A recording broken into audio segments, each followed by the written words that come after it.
Então, pessoal, as provas que vão acontecer em 2024 já batem a porta, algumas inclusive já acontecendo, já em processo, e nós precisamos saber quais temas dentro de cada um dos eixos temáticos são mais importantes, têm mais chances de cair, estão mais cotados porque são grandes pautas de mídia, porque são grandes debates em políticas públicas, porque são as polêmicas que marcam o ano. Aqui eu tenho algumas dessas matrizes que você precisa dominar, sobre as quais você realmente precisa escrever. Com certeza, se você está dentro do meu curso, você já produziu a maior parte dessas discussões aqui, certamente. E claro, você precisa aqui ter um panorama do que realmente vai te desafiar nos próximos meses. Essa é a realidade do que vem no Enem 2024, do que vem nos vestibulares pelo país todo, do que vai figurar em todos os concursos públicos deste e do primeiro semestre do próximo ano. É isso aqui que está em jogo. Claro que há outros temas dentro de cada um desses eixos temáticos, assim como há outros eixos temáticos que eu não incluí aqui ainda. Fazem parte de uma segunda aula necessária sobre essa matriz, perfazendo aqui principais temas cotados para cada eixo temático, e que, se for da sua vontade que aconteça, por favor, faça valer sua voz, me conte, eu preciso saber para organizar essa discussão, combinado? Vamos entender que temas são esses e por que estão cotados entre os mais importantes? Eu considero que minorias, na verdade, não são só um eixo temático, elas são o maior dos macro-eixos temáticos. O que eu quero dizer com macro-eixo? Quero dizer que atravessa todos os temas e não só um universo específico de temas. Se você for discutir ciência, cidade, liberdade, economia ou infância, invariavelmente você vai esbarrar em algum cenário de movimento social ou de grupo minoritário. No entanto, agora, em 2024, o principal tema que diz respeito ao cenário das minorias é racismo ambiental,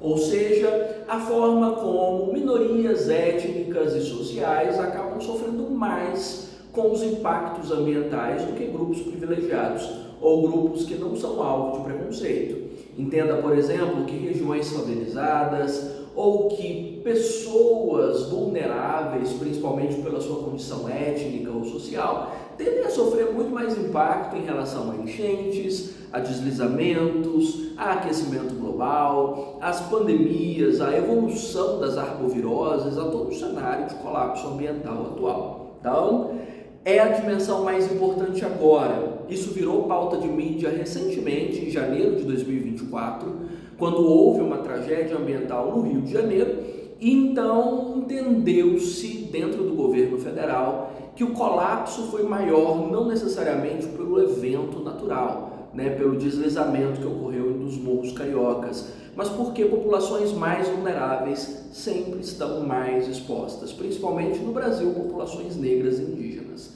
Então, isso é o tema central. Dentro do racismo ambiental, a principal matriz de repertório é o que diz respeito ao próprio conceito desenvolvido dentro de todo o movimento antirracista, acho que talvez essa discussão tenha sido uma das mais importantes até o momento.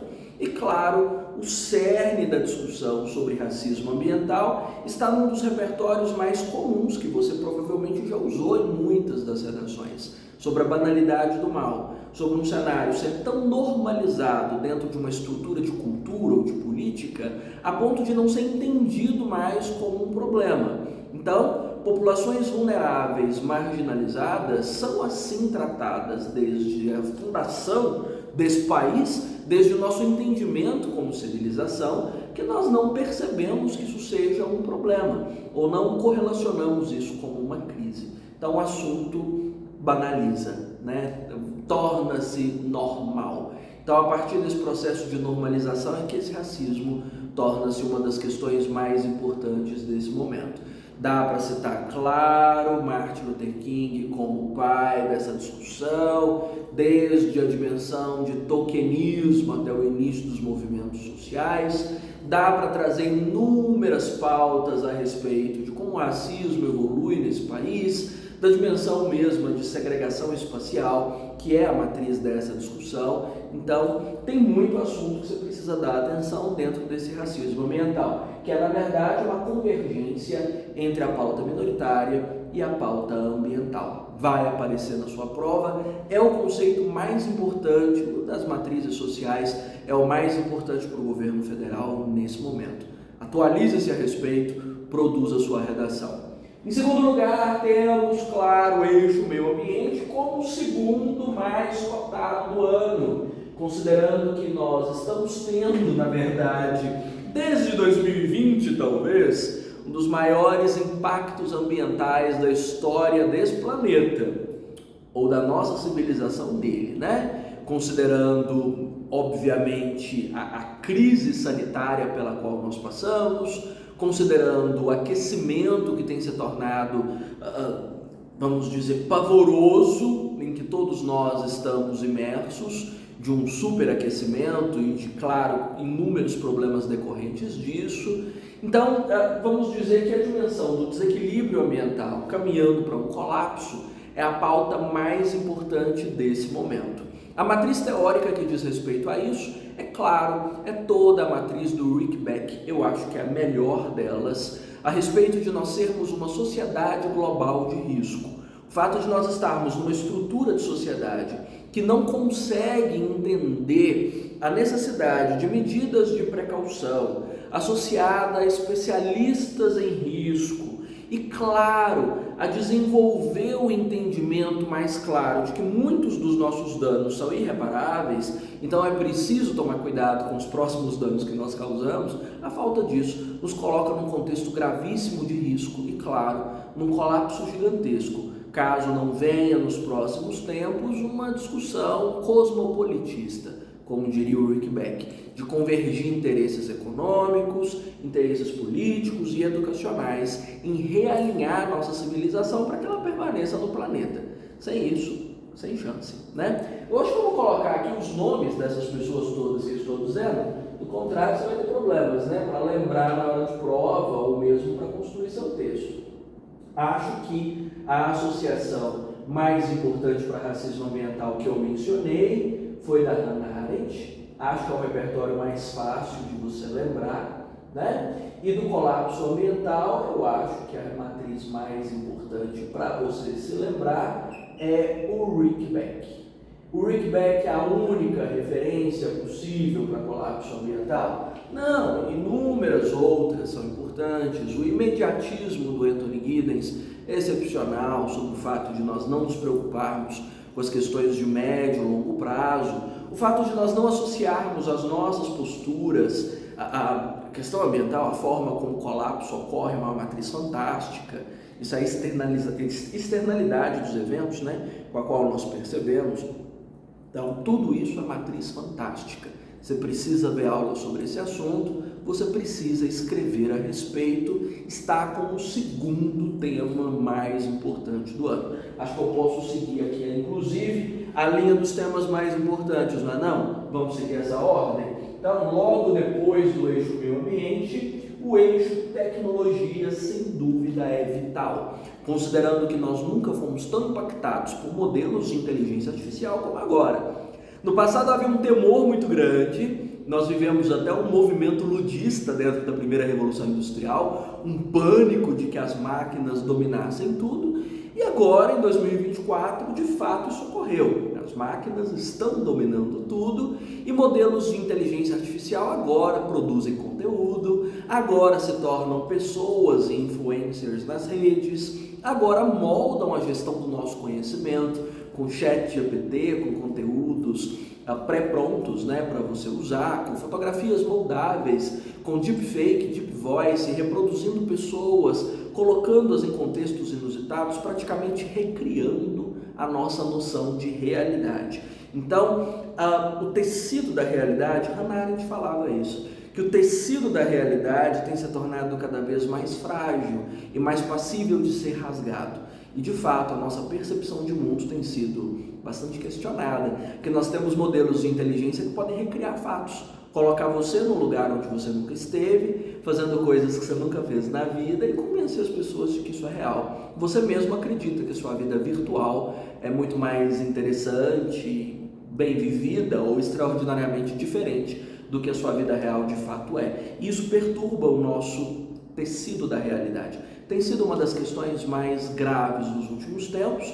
Sem dúvida, a matriz teórica para contextualizar a inteligência artificial é a quarta revolução industrial. Isso só foi possível pelos avanços tecnológicos a partir de 2010, com a popularização da internet, desses próprios modelos, que chegam até nós. Mas eu considero que uma das teses mais interessantes para ser trazida para uma discussão sobre inteligência artificial é a nossa própria ignorância em torno do processo. Nenhum de nós entende de que forma isso evolui, para onde é que vai, que impacto nos causa, de que maneira isso rouba nossos dados, influencia a nossa opinião ou mesmo rasga esse tecido da realidade, como a Ana menciona. Então, o fato de nós estarmos na linha de produção, só na pontinha aqui como consumidores, nos tira a percepção de como isso é produzido e que impacto vai nos gerar no pós-consumo, Nós somos aqui consumidores de rede social, videozinho legal aqui, imagem legal de lá, o memezinho compartilhável. Mas e aí? E os desdobramentos? O que tem envolvido nisso? Quais dados estão envolvidos? Quais são os perigos? O que essa tecnologia envolve?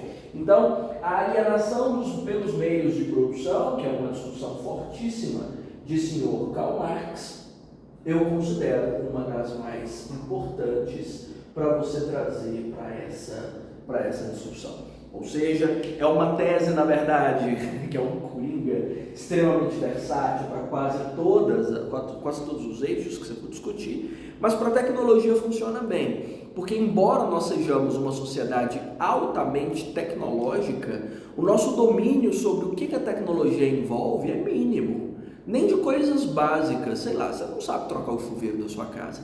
É uma das tecnologias mais simples que existe no nosso cotidiano e nós não fazemos ideia de como funciona, de como opera, de que conhecimento precisa. Porque, de fato, na linha de produção, nós somos só consumidores, nós não entendemos a dimensão toda que envolve. Para questões tecnológicas mais profundas, como do cyberespaço e da nanotecnologia, nós dominamos menos ainda, então os perigos se tornam ainda maiores. Tese fina, fácil, prática, se aplica para qualquer discussão, inclusive do eixo tecnologia.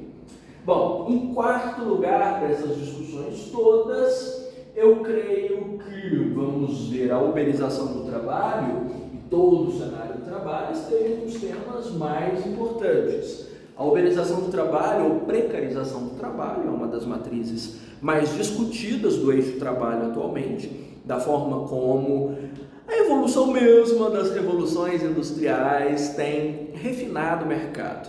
E nesse refinamento de mercado e sofisticação dos processos, mão de obras muito qualificadas são as mais remuneradas. As que não são, infelizmente, não chegam lá. E acaba que, de certo modo, o repertório para sustentar a uberização do trabalho se alimenta dos outros eixos, da tecnologia, que foi possível esse refinamento do mercado, ou da educação. Eu considero a matriz da educação talvez uma das mais interessantes. Até porque, para nós conseguirmos refinar mão de obra, nós precisamos de uma qualificação alta, Inclusive, capacitação profissional é a matriz mais importante do eixo educação. Infelizmente, em países periféricos como o nosso e tantos outros pelo mundo, é raro o Estado fornecer ferramentas de sobrevivência para a sua população. Então, a sua população acaba padecendo muito entre os níveis de desigualdade, de pobreza, de alienação, e não existem ferramentas fornecidas para que as pessoas se capacitem, estudem, aperfeiçoem, Quem fala sobre a falta de ferramentas de sobrevivência em nações periféricas é senhor Chico de Oliveira, mestre frequente aqui nas nossas discussões, e claro, é uma crítica do Chico de Oliveira a forma como as democracias periféricas se organizam sem preocupar-se com as suas populações e a forma como elas se adaptam às mudanças. Então, o cenário do mercado mudou, o trabalho exige mais das pessoas, mais discernimento, mais criticidade, mais formação especializada, e não há uma estrutura de Estado, de uma educação sólida, atualizada, dinâmica, que consiga levar as pessoas para isso. Então, sobram subempregos, sobram bicos, né, trabalhos eventuais e raramente capacidade de estabilização de carreira, de formação de patrimônio ou de uma qualidade minimamente digna de vida. Entendido? Bom, para além disso, vamos catar aqui outro tema importante do eixo economia. O eixo economia é um dos mais temidos pelos meus alunos, porque parece muito técnico. Acho que eu desenvolvi uma aula do eixo economia recentemente, que assustou muita gente com as discussões que eu levantei, mas você não precisa ser um economista para entender de economia. Economia diz respeito aos nossos modos de vida, a forma como nós nos equilibramos com o nosso espaço social, e claro, com as nossas finanças também. Não é sobre números, é sobre vivência. E dentro do eixo economia, a discussão mais importante do momento é sobre sustentabilidade doméstica, sobre a capacidade de administrar a própria renda, de fazer com que a renda familiar seja suficiente para viver com qualidade e, claro, para estabilizar o futuro, ou seja, para pagar as contas de hoje, de amanhã e de depois, né? Mantendo uma margem de composição de patrimônio, de entendimento de, equilíbrio nas crises, né? De viver um cenário estável de vida. A economia doméstica tem sofrido bastante impacto de alguns fatores externos, né? Entre eles está a desmaterialização do dinheiro, que o eixo tecnologia permitiu. Afinal, hoje nós não precisamos mais de dinheiro físico. O dinheiro é um número na tela do telefone, e isso faz com que a nossa percepção sobre finanças fique um pouco distorcida, né? As linhas de crédito oferecidas pelo modelo econômico, pelo sistema bancário, fizeram com que a gente abuse nas dívidas, né? Cartões de crédito a perder de vista, financiamentos, empréstimos e companhia. Então, além disso, uma oferta para consumo muito grande, que eu acho que é um pilar do problema com a sustentabilidade doméstica. Afinal, você tem aí Shein, Shopee, você tem todos os serviços de venda de móveis e eletrodomésticos virtualizada, você tem todas as lojas vendendo online, você tem uma quantidade gigantesca de produtos e serviços que podem ser consumidos com um clique no aplicativo do seu telefone, no aplicativo do seu banco, no seu celular. Então, isso fez com que essa estrutura de sociedade, que já era calcada em consumo, se tornasse uma sociedade do hiperconsumo, cuja matriz de vida está associada a consumir mais. Consumir é uma resposta para sofrimentos psíquicos, consumir é uma resposta para amenização do cansaço, consumir é uma forma de construir status, consumir é uma forma de sentir-se progredindo na vida, consumir é uma forma de existir. E isso faz com que haja menos preocupação com o equilíbrio das contas e mais preocupação com o volume consumido, né? Então, um imediatismo dos consumos é um imediatismo no consumo. Só o agora importa, para que eu me sinta realizado, bem e estável a partir do que eu compro, a partir da saciedade do desejo, né? Das coisas que são expostas, e aí o equilíbrio com as obrigações, com o dia de amanhã, de depois de amanhã, tudo isso é esquecido. Eu acho que a matriz teórica mais interessante para falar disso é, claro, sociedade do hiperconsumo, conceito do Gil Lipovetsky, aí a ordem dessas letras me mata. Gil Lipovetsky, um economista e consultor empresarial excepcional, consultor francês extraordinário, que comenta sobre esse fato de termos colocado o consumo no centro. Não a racionalidade sobre o processo econômico, não as nossas necessidades reais e não essas afetivas, emocionais, enfim, desses processos de compensação, da nossa necessidade de comprar experiência e não necessariamente as coisas, tudo é experiência, mesmo que o produto seja uma bosta. Então, isso distorceu muito a nossa percepção. Então, tecnologia aliada a gente com os parafusos soltos, né, com essa noção de hiperconsumo como matriz da vida, desequilibra bastante as contas, né? E gente ruim da matemática ainda piora a situação. Bom, para além disso, vamos ver do eixo educação, capacitação profissional que esbarra na uberização está como uma das matrizes mais importantes neste momento. Ou seja, até que ponto o sistema educacional pode ser responsável pela redução das desigualdades sociais? Até que ponto a capacitação profissional nos conduz ao mercado de trabalho de forma que nós possamos dominá-lo e não que ele possa nos de alguma forma explorar, né? Sugar as nossas forças até a última gota. De que maneira nós podemos nos organizar para que nós consigamos uma carreira que combine com as nossas habilidades e ao mesmo tempo combine com as necessidades atuais do mercado. Porque não adianta você fazer o que você gosta, você precisa fazer o que você gosta dentro do que o mercado precisa, não é assim? É preciso convergir essas demandas. Quem nos educa a respeito disso? A educação que você recebe hoje consegue te capacitar para melhor escolha, para melhor capacitação e para melhor atuação no mercado de trabalho. Com essa capacidade você consegue se oferecer uma melhor qualidade de vida e melhorar o seu entorno? Essa capacitação profissional pode fazer com que a nossa visão política se torne melhor e que nós possamos escolher melhor os nossos representantes e tornar a nossa estrutura democrática mais sólida na redução das desigualdades, no equilíbrio da cidadania? Eu não sei, né? Na verdade, o que eu posso sustentar aqui é a matriz mais importante sobre educação, que é a de Paulo Freire, outro brasileiro para a nossa lista, de um cenário em que a escola nem sempre ensina o que é necessário para que a vida aconteça de forma satisfatória e autônoma. Essa palavra autonomia era muito importante para Paulo Freire, né? Uma das obras mais importantes de Paulo Freire se denomina justamente Pedagogia da Autonomia, porque raramente, convenhamos, nós temos um sistema educacional que liberta.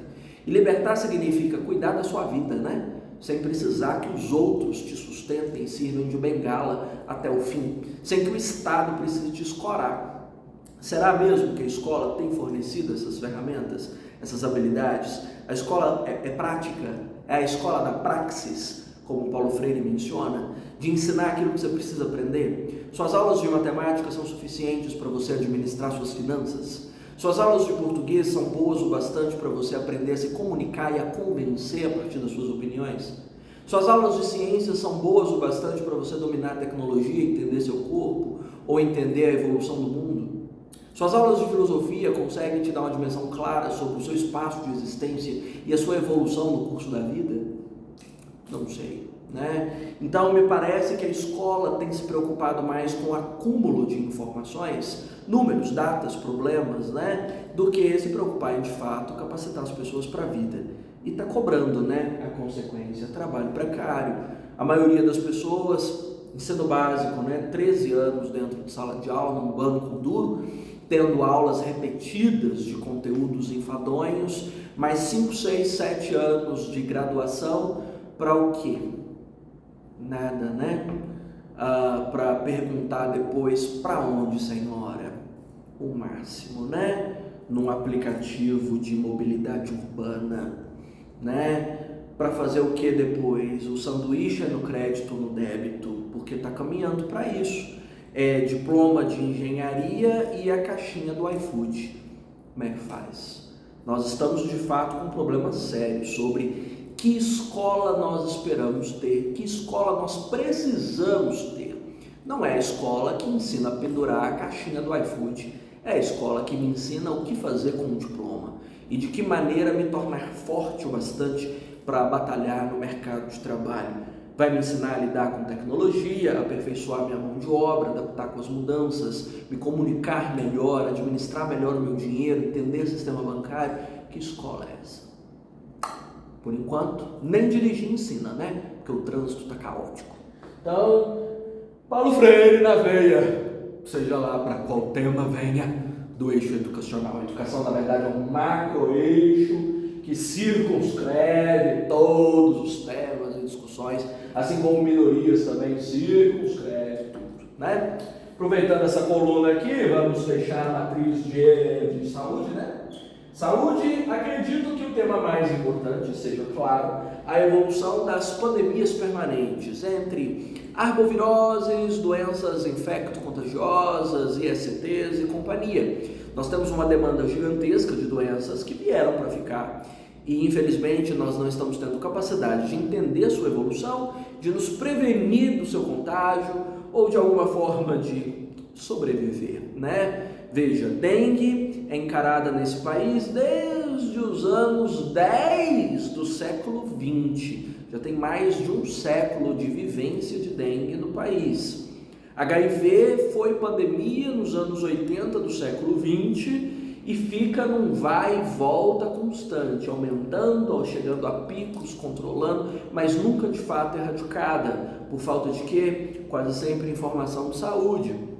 Da mesma forma que a senhora Covid-19 aportou no Brasil em 2020 e nunca mais foi embora. O contágio ainda existe, em taxas menores, mas ainda existe. E agora, a todo momento, se você acompanha redes sociais, o noticiário, você vê novas doenças chegando, novos casos críticos, novas ameaças de doenças que acometam o planeta inteiro. Obviamente fruto do colapso ambiental, mas que nos colocam numa encruzilhada, sem saber o que fazer, só temer, né? A maioria de nós não sabe, não tem informação de saúde o bastante para conseguir nos administrar. Eu creio que, já que estou trabalhando só com nomes hoje para o repertório, a matriz mais importante aqui seja Nise da Silveira, que é uma das precursoras da visão de um sistema de saúde apoiado em informação, em esclarecimento e em humanização. Infelizmente, o nosso modelo de saúde hoje está apoiado demais no modelo hospitalocêntrico, centrado na doença. O que significa isso? Depois que se adoecer, a gente leva para o hospital e trata. Quando, na verdade, o modelo de saúde deveria ser baseado em prevenir. Vamos ver como você vive, de que maneira você se organiza no seu espaço, que informação você tem para lidar com tudo que te diga respeito, para você evitar precisar do hospital, para você evitar precisar do modelo de saúde. A gente sabe muito bem por que o modelo ainda é hospitalocêntrico. Até porque o sistema de saúde ganha pelo número de pessoas que atende, pelo número de doentes, não pelo número de saudáveis, né? Então, é interessante que as pessoas estejam doentes, rende. Money, money, money, né? Mas o ideal de vida é, de fato, prevenir. Eu estou falando aqui de qualquer quadro, tanto dessas doenças graves, como eu estou dizendo, das infecto-contagiosas. Deveríamos nos pautar pelo que Nise denomina modelo biopsicossocial, tratar a dimensão biológica, a dimensão psicológica e a dimensão social. As ISTs são a dimensão quase 100% social, que você precisa ensinar sobre prevenção, ensinar o que é a doença, ensinar os meios de controle, que tipo de doença é mais ameaçadora do que outra, enfim, quais pessoas são mais perigosas do que outras, né?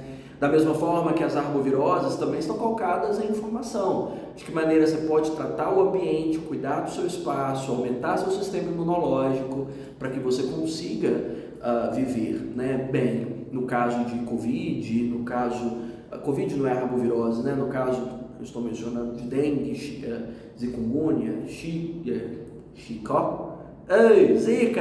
Zika virou Chica na minha cabeça.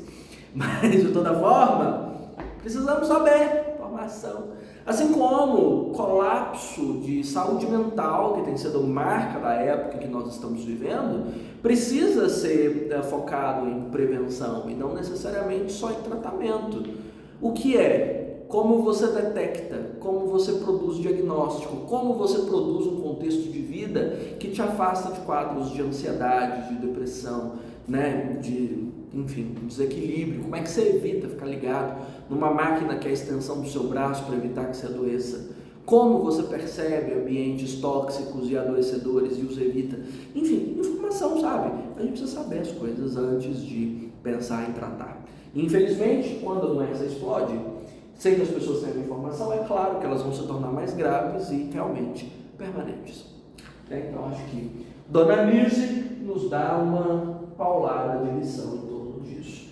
Em termos de segurança, um dos eixos que tem sido menos cobrados nos últimos tempos, mas que é importante que você tenha algum domínio, eu creio que o cenário de segurança online seja um dos mais importantes agora. Debate sobre outras dimensões de segurança, como sistema penitenciário, segurança nas ruas, violência, porte de drogas e tal, não estão como pauta de mídia nesse momento, não são matrizes importantes. Tem aparecido muito esporadicamente, não vale a pena tanto esforço, sabe? Mas segurança online vale a pena. E toda matriz de segurança online, claro que está baseada em informação.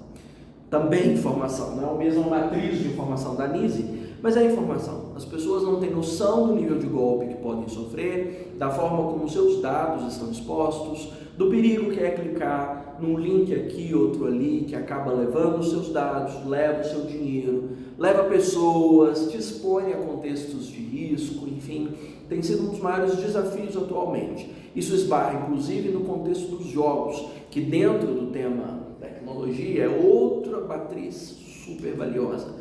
A forma como esses jogos online têm se tornado uma ameaça de segurança, considerando que, obviamente, nada é muito levado a sério, né? Tudo é farra, tudo é brincadeira, tudo é uma forma de você se tornar mais imerso dentro de uma dinâmica de infoentretenimento, como dizem, sem que nós nos atenhamos aos riscos disso, aos perigos que tem.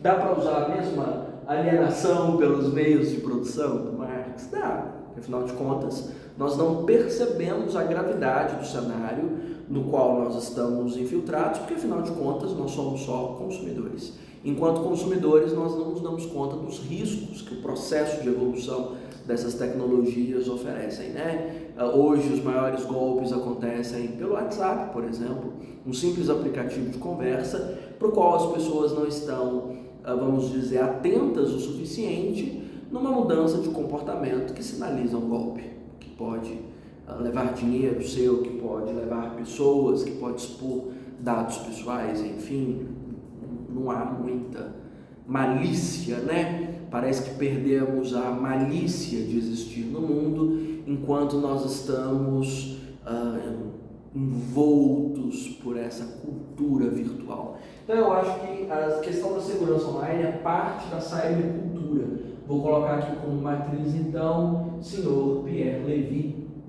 Pierre Levy cunhou o conceito de cybercultura e você pode dizer nos seus textos que entre a base principal da cybercultura está o desconhecimento sobre os riscos que ela envolve, já que para nós a cybercultura é tradução de prazer, de diversão, né, de um autopavoneamento, né, de você ficar mostrando a si mesmo como eu sou bonito, como eu sou divertido, como eu sou legal, como tudo é legal, como os memes são legais, como essa rede é fantástica. E você esquece que tudo é risco. Expor a sua cara é risco, expor os seus filhos é risco, né? Expor os seus dados é risco, né? Mexer com certos tipos de páginas, comentar em certos lugares, clicar em certos lugares, abrir certos sites, mexer com certas lojas, comprar certas coisas, tudo é perigo. A rede é perigo. Como é um espaço sem lei, não existe uma normatização muito clara sobre o espaço online, que é outra tese super importante dentro do eixo tecnologia. Isso faz com que a margem dos golpes se torne cada vez maior. Então, é parte da cybercultura essa carência de uma legislação e o fato de as pessoas não terem a mínima noção de onde elas estão pisando, né? Então, cada vez mais perigo. Bom, no que diz respeito à cidade, a matriz mais importante, já há alguns anos, na verdade, tem se repetido como matriz mais importante, é a arquitetura hostil, que começa a ser discutida no Brasil com o padre Júlio Lancelotti e já ganhou bastantes holofotes nos últimos tempos, das estruturas urbanas que expulsam pessoas, né? É um contrassenso constitucional, já que constitucionalmente, né, as cidades são feitas para todos e os espaços públicos não devem receber privação, a não ser que eles não sejam públicos, né, que eles sejam privados. E claro, a dignidade humana cabe a qualquer pessoa humana. Direitos humanos são para humanos, né, sem restrições.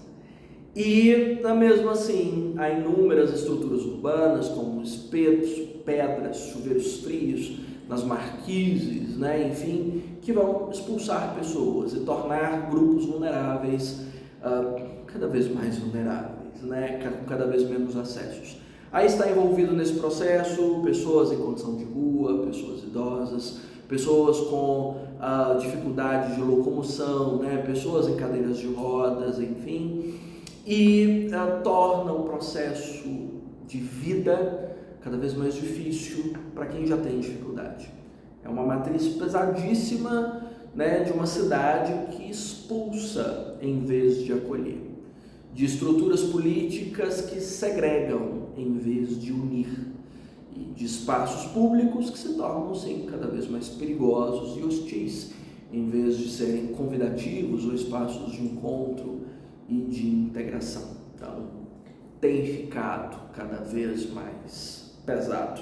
Eu considero que uma das matrizes mais fáceis de desenvolver a matriz da arquitetura hostil seja da própria Hannah Arendt também, tanto a banalidade do mal que eu mencionei para racismo, quanto o fato da desumanização das minorias, que eu acho extremamente versátil para falar sobre a arquitetura hostil para diversos temas que estão aqui listados. Porque veja só, se você for pensar sobre a forma como nós segregamos, nós não segregamos qualquer pessoa. Nós segregamos grupos que nós consideramos menos gente ou menos dignos de direitos humanos. Até porque direitos humanos, na nossa concepção bem pessoal, não cabem a todos. Cabem a grupos que nós consideramos viáveis, que têm, vamos dizer assim, a possibilidade de serem premiados pelos direitos humanos, né? Não é para todo mundo, não. E a Hannah Arendt comenta que nós só atribuímos direitos humanos e dignidade para aqueles grupos que espelham a nossa condição. Então, se são pessoas iguais a mim ou melhores, eu considero que elas são dignas de direitos. Se elas não espelham a minha realidade, elas não são dignas. Passam uma condição de subhumanidade. E nessa condição de subhumanidade não recebem direitos, né? A gente se comporta assim. Nós diminuímos a existência humana se ela não reflete a nossa própria imagem. Um narcisismo horroroso, né? Mas enfim, é a nossa prática de vivência constante. Vamos, para além disso, no eixo ciência, eu creio que a nossa alienação à matriz científica seja uma das principais bases, e eu queria muito ter deixado Pierre Levy para cá, mas eu acho que não combinava, na verdade. Porque, veja, o fato de nós estarmos hoje tão alheios à ciência, será que é porque nós estamos imersos demais no virtual? Porque para nós ciência nada mais é do que um vídeo de 15 segundos contando uma curiosidade? Porque para nós a ciência só faz sentido quando vem por meio de um blogueiro ou por meio de um influencer qualquer fazendo uma piada ou uma gracinha com conhecimento curioso, ou negando esse conhecimento curioso, já que o negacionismo é a matriz dessa sociedade decadente, pútrida. Eu acho que sim, né? O meio virtual destruiu a matriz científica nos últimos tempos. Mas eu não preciso ficar apegado ao Pierre Levy. Talvez eu possa dizer mais sobre a indústria cultural que massacrou a matriz científica, sobre o que Theodor Adorno menciona dentro da escola de Frankfurt, né, com todos os outros membros, Marcuse e Horkheimer. Theodor Adorno, estou um pouco dando de letra hoje, de uma matriz de cultura de massa, como essa que você vê nas redes sociais, nos seus streamings de filmes, de séries, seriados e companhia, que praticamente devorou toda a nossa atenção. Hoje, o nosso respeito e devoção é por quem nos faz rir, por quem nos distrai da realidade. Nós não queremos aprofundar conhecimento, entender melhor o mundo, ampliar as nossas habilidades. Não. O nosso interesse é em fazer com que nós sejamos distraídos, nos tornemos tão leves e tão vazios quanto um balão de ar, né? Eu acho que é a tendência. Nosso sonho é sair vagando por aí sem rumo, tal como um balão, né? Acho que sim. E nisso, claro, nesse processo de esvaziamento, toda a seriedade, o compromisso com a ciência, o entendimento, o mergulho nas informações, o confronto de informações, a profundidade das ideias, fica de lado. Para que isso? Porcaria, canseira. Não tem cabeça para isso não. A nossa memória está acabando com a necessidade de pesquisar no Google até o nome da mãe, né, que ninguém nem lembra mais. Tudo que você vai fazer na vida, pesquisa no Google. Vai fazer arroz, pesquisa no Google. vai limpar o sapato, pesquisa no Google. Você não sabe fazer nada mais. Você já viu quão idiota você se tornou? Quão patética é a sua existência? Você mal consegue juntar uma sílaba com a outra, você não pesquisa no Google. Você não tem memória mais, você esvaziou sua cabeça. Como uma pessoa desmemoriada assim pode querer entender ciência? Você já pensou como é que você vai fazer uma faculdade com a cabeça vazia de balão desse jeito? Você não tem cérebro, você não guarda nada aí dentro. Tudo que você vai fazer, você tem que pesquisar no Google. Para você sair com a redação, você precisa pesquisar 400 mil textos e vídeos e aulas para você conseguir construir um parágrafo. Já pensou nisso? Já pensou em como você vai trabalhar? O paciente, se no caso você faça medicina, vai estar na sua frente. Você vai pesquisar no Google como é que você trata o paciente? Você vai digitar no chat GPT como é que faz uma receita? Como é que você vai fazer? Como é que você vai fazer um diagnóstico? Olhando para a cara do paciente, ouvindo a pressão, como é que você vai fazer? Já pensou nisso? Você está ferrado. Eu acho que você está. Porque olha, com a cabeça de vento dessa época, não vou falar geração, porque não tem a ver com a idade, tem a ver com a experiência. Com essa época em que cérebro depende de telefone, como é que você vai processar? Já pensou? Você conseguiria ficar aqui igual eu estou? Uma hora, informações, sem o Google? Já pensou? Preocupante, não é? É preocupante o fato de você estar vazio, né? Me lembra muito um filme curioso, chama O Guardador de Memórias. Me parece que de fato nós esvaziamos e colocamos no lugar, eu não sei onde. Vazio. Guardar o compartimento e deixar a sua cabeça vazia. A única coisa que você sabe fazer é repetir memes. Pelo menos você sabe, né? Repetir memes e pesquisar no Google. A habilidade é essa que eu desconfio que vai acabar, não demora. Vai ter uma estrutura de inteligência artificial que vai pesquisar por você, né? Que você precisa, talvez. Agora que eu percebi, falando da sua memória de peixe, de balão, que eu não preenchi o eixo infância. Vai ficando aí para você pensar quais matrizes da infância são mais importantes. Eu juro que eu deixei essa lacuna porque tudo que eu estava pensando sobre a infância esbarrava na questão tecnológica, no contato da criança com o espaço virtual, que tem sido uma das pautas mais importantes desse momento, né? Vou colocar aqui, inclusive, criança online, que de fato não tem matriz mais importante nesse momento, não tem como. Toda a segurança da criança hoje está associada ao espaço online. Toda a gestão da infância e todo o risco que provavelmente devem cobrar em prova nos próximos tempos é sobre isso. Tem como, né? Da criança hiperexposta, das chupetas virtuais que fazem com que a criança não tenha mais necessidade do mundo real.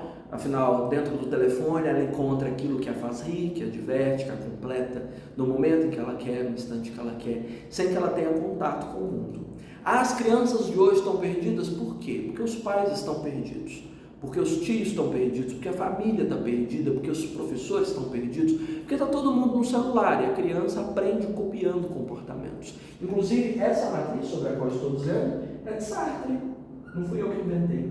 Todo o nosso aprendizado de comportamento, de linguagem até, é cópia das pessoas com as quais nós convivemos. As palavras que eu uso, o jeito como eu pronuncio, que eu entoo as minhas palavras, os meus gestos, as minhas escolhas, são cópias das pessoas que estão no meu entorno. A vantagem de ser adulto é que eu posso escolher as pessoas que eu copio. Eu não preciso copiar as pessoas que eu não acho adequadas. Eu posso copiar as que eu acho mais interessantes. De repente você vê pessoas copiando blogueiros, copiando influencers, fazendo reprodução de memes porque acham divertido e começam a reproduzir até o tom de voz, a estrutura. Outros vão copiar intelectuais, vão copiar artistas, enfim.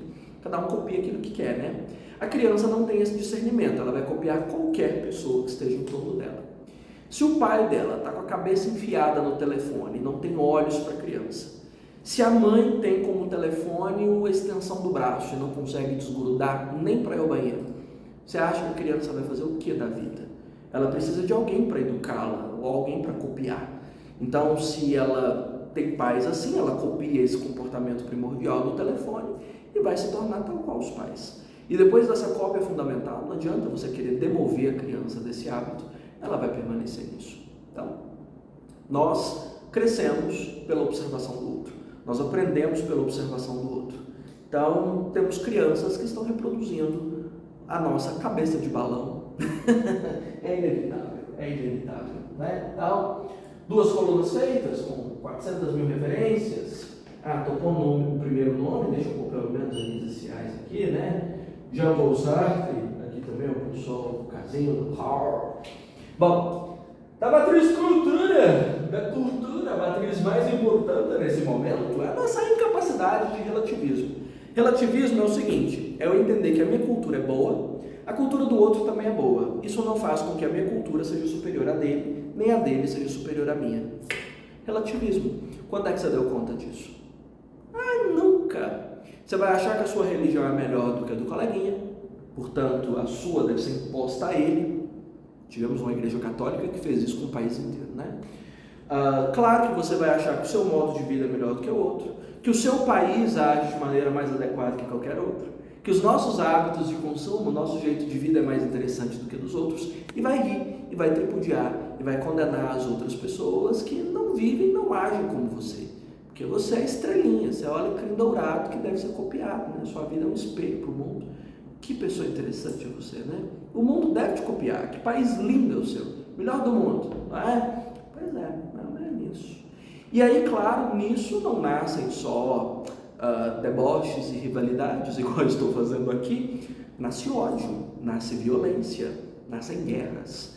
Dessa incapacidade de aceitar outras culturas e outros modos de vida como autênticos e como valiosos também, mesmo na diferença, nós atacamos países inteiros, nós destruímos etnias, nós criamos genocídios, né, pela incapacidade de entender a diferença como um traço natural da composição humana, como parte da riqueza civilizada. Se nós pudéssemos homogeneizar as espécies, nós com certeza faríamos. Acho que o nosso desejo é que todos fossem iguais, né? Que todos tivéssemos a mesma cara, as mesmas feições, os mesmos hábitos, os mesmos sonhos. A diferença incomoda, perturba. Né? Na diferença, ou você se sente humilhado ou você se sente humilhando. E quase sempre a intenção de humilhar é maior, né? Já percebeu? Lembro sempre de Paulo Freire, que o sonho do oprimido é ser opressor, né? Mas não é essa questão que está em pauta, não. É a dificuldade de conviver com a existência do outro. Aí nasce, claro, xenofobia, intolerância religiosa, ódio na internet, né? As polarizações mil que sustentam essa realidade, infelizmente. Nós crescemos com essa incapacidade de perceber o outro. Aqui eu não posso me furtar de mencionar Hannah Arendt para sustentar relativismo, embora essa pauta seja ampla, porque eu acho que o conceito dela é o mais simples. A Hannah Arendt comenta sobre a simplicidade do nosso conceito de humanidade. Ela fala assim: o retrato de humanidade para a existência humana é de um tipo de homem. Simples assim.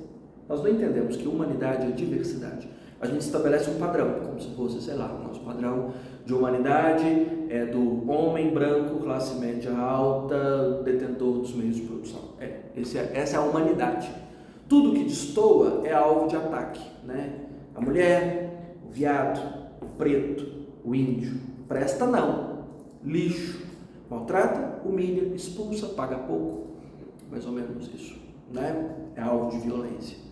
Da mesma forma que cada país tem o seu padrão de humanidade, um tipo. Todo o resto de gente que se organiza de outro jeito, que se entende de outra forma, que se constrói de maneira diversa, é alvo de ataques, de violência, de agressividade, de expulsão. Então, de fato, a nossa simplificação, a nossa simploriedade da noção de humanidade é um dos maiores problemas, de nós estabelecermos um padrão só. Grave, né? Grave. É um eixo gigantesco. Acaba que o relativismo cultural em si já é um eixo, tão amplo que é. E a quantidade de tema que vem, né? Eu vejo até transfobia dentro dessa matriz, não sei se você percebe. Bom, sobre liberdade, que eu já estou considerando um eixo pela forma como nós temos tido sérios problemas para administrar isso nos últimos anos, né? Para entender a nossa liberdade democrática, ou seja, que liberdade é a capacidade de você, de atuação até o limite do espaço do outro, coisa que a gente não aprendeu. Um dos desafios maiores é a polarização. E, claro, os avais que a polarização dá, né? Nós, com opiniões polarizadas, acreditamos que nós somos autorizados a atacar as outras pessoas que não são do nosso lado. A nossa violência política se tornou extrema e nós nos tornamos radicais em tudo. Ou você é de esquerda ou você é de direita. Não há capacidade de questionar. Então, ou você endeusa um lado e demoniza o outro, ou você endeusa o outro e demoniza um. Não tem como um meio termo, um processo de análise, de dizer a direita tem as suas falhas e tem também as suas vantagens. A esquerda também tem as suas falhas e também tem as suas vantagens. Não. Um é Deus, o outro é o demônio. Nós entramos mesmo numa visão maniqueísta. É um maniqueísmo ideológico, né? De estruturar o mundo em dois polos. Isso é maniqueísmo, né? Então só existem esses dois polos, do céu e do inferno, do bom e do mal. E ali as nuances entre, no nosso processo de formação de vida, não existem, né? E aí nós passamos a julgar pessoas, julgar comportamentos como certos e errados, posturas corretas e incorretas, o tempo todo. Então, simplificou. Não sei se é por causa da cabeça de balão, será que é? Incapacidade de pensar, de refletir, de parar um pouquinho para mastigar a ideia, como Nietzsche dizia, né? Da habilidade de ruminar as ideias e processá-las inúmeras vezes até chegar a uma conclusão. Parece que a gente simplifica tudo de forma fácil, né? Porque é fácil essas caixinhas do esse é Deus, esse é demônio. Fácil, né? Não precisa pensar muito. Então, de fato, nós entramos numa medievalidade política, né? Numa incapacidade de entender a democracia como algo um pouco mais complexo do que simplesmente certo, errado, bom, ruim, né? É mais do que isso, eu creio que seja mais do que isso. Qual é a principal matriz para nós sustentarmos polarização?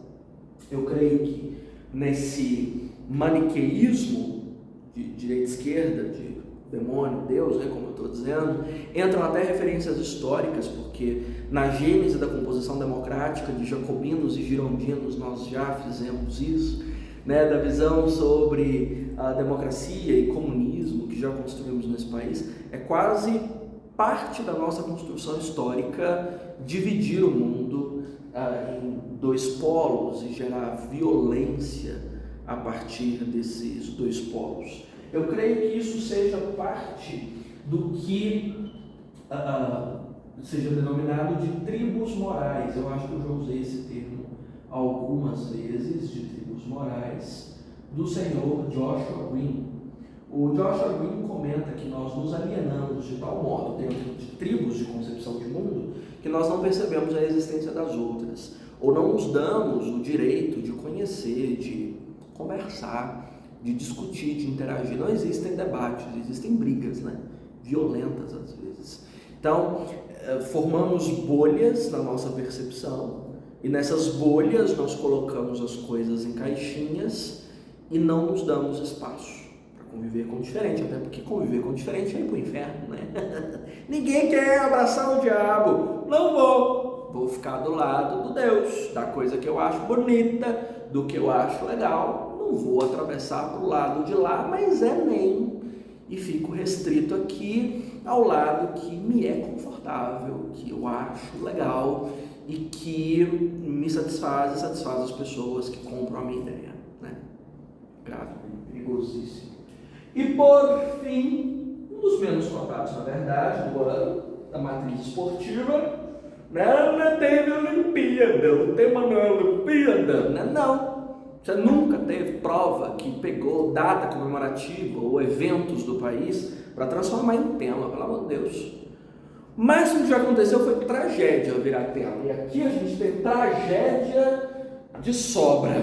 Data comemorativas e eventos não viram tema, acorda, né? Quanto à matriz esportiva, a base maior é sobre a importância do esporte como matriz de inclusão das diferenças, de inclusão das minorias, de inclusão educacional, né, que são valores agregados ao esporte. No entanto, nós temos sofrido nos últimos anos um esvaziamento muito grande do sentido mais globalizante do esporte, do sentido vamos dizer, cultural do esporte ser entendido como um elemento de integração, um elemento de convivência, de aprendizagem, de disciplina, uma matriz, inclusive, que Michel Foucault já listou sobre a relevância do esporte na composição de uma sociedade, de uma cultura.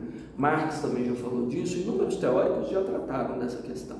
No entanto, nós estamos no momento em que o esporte se tornou só espetáculo, né? Nós temos o esporte que endeusa o jogador de futebol, nós temos o esporte que cria celebridades que vão fazer publicidade, que vão se tornar blogueiros, queridinhos da mídia, que vão para as festas, que são fotografados nos eventos, se tornam celebridades sobre as quais nós vamos investigar a vida íntima nas redes sociais. E aí, esse sentido mais profundo do estímulo à educação, da valorização do corpo, do estímulo até ao cuidado com a saúde, né, a partir da atividade física, da quebra do sedentarismo, que é a maior marca da sociedade contemporânea, da necessidade de entender o esporte como um equilíbrio para a saúde mental, uma forma de equilibrar as nossas energias, né, entre a nossa disposição física e emocional. Tudo isso acaba sendo fagocitado por essa questão do espetáculo. Eu acho que quem mais fala sobre essa construção de uma sociedade espetacularizada é o senhor Guy Debord. Guy Debord, eu acho que é o maior nome para essa questão, de mencionar que essa dimensão do espetáculo, de transformar tudo numa espécie de cinema vivo, né, que é essa forma como a gente vive, acaba esvaziando o significado das coisas, o real significado delas, e a forma como elas poderiam colaborar para criar uma sociedade melhor, pessoas melhores, uma vida melhor, né? Perdeu. Hoje as pessoas associam o esporte a grupos muito específicos, a um elitismo, inclusive, porque certas práticas esportivas só são de fato desempenhadas por determinados grupos. Entenda, por exemplo, tênis, né? Futebol americano, para grupos muito específicos. E não são, assim, lembrados como fatores de composição da vida. Sei lá, eu estou falando de Foucault e Marx, mas o primeiro a falar disso foi Platão. De Platão colocar o esporte como matriz da educação humana, né? Porque a educação do corpo precede a educação da mente. Platão trouxe uma tese fantástica disso na obra A República, linda visão. No entanto, completamente perdida para a sociedade brasileira. Acho que desde Pelé nós estamos vivendo esse processo de espetacularização. Afinal, sei lá, nos anos 80 preocupavam mais com o namoro da Xuxa com o Pelé do que necessariamente com o desempenho dele nos esportes. Assim como Ayrton Senna com Adriano Galisteu, por aí vai, não era o foco na prática esportiva, em estimular as pessoas, em falar das vantagens, né? Enfim, não. É criar a idolatria, o espetáculo, o cinema vivo. Uma percepção clara disso? Tema pra caramba. Você poder revisar, treinar, fazer redação, refazer redação, caso você não tenha feito alguma dessas até agora.